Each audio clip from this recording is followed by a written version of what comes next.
L'annonce du décès de Johnny Hallyday le 6 décembre dernier a provoqué une onde de choc en France.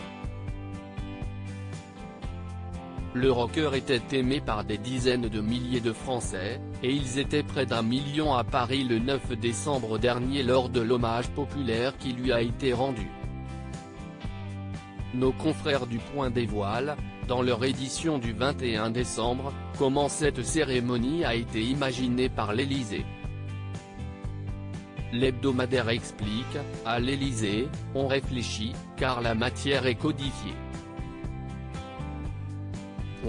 Les obsèques nationales seraient excessives, on imagine mal les drapeaux en berne et puis les frais d'une telle cérémonie incombent entièrement à la République.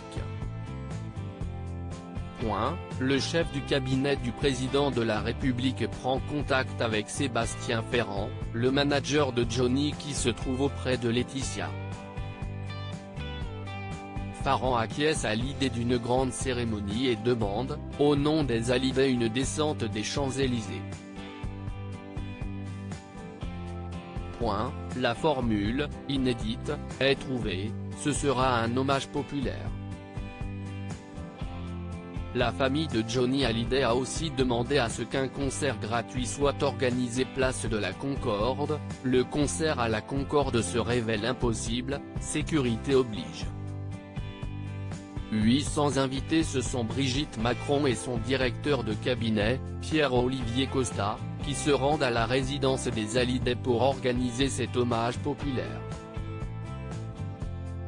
Des proches comme la chef Hélène Darroze, ou encore Sébastien Ferrand l'accueillent et ils se réunissent pour parler de l'organisation, rapporte un des participants. On partage un moment sur l'orga, on esquisse les grands principes.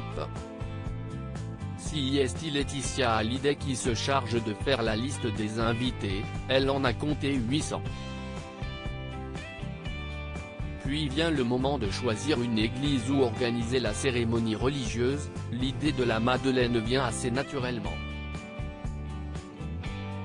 Loading budget.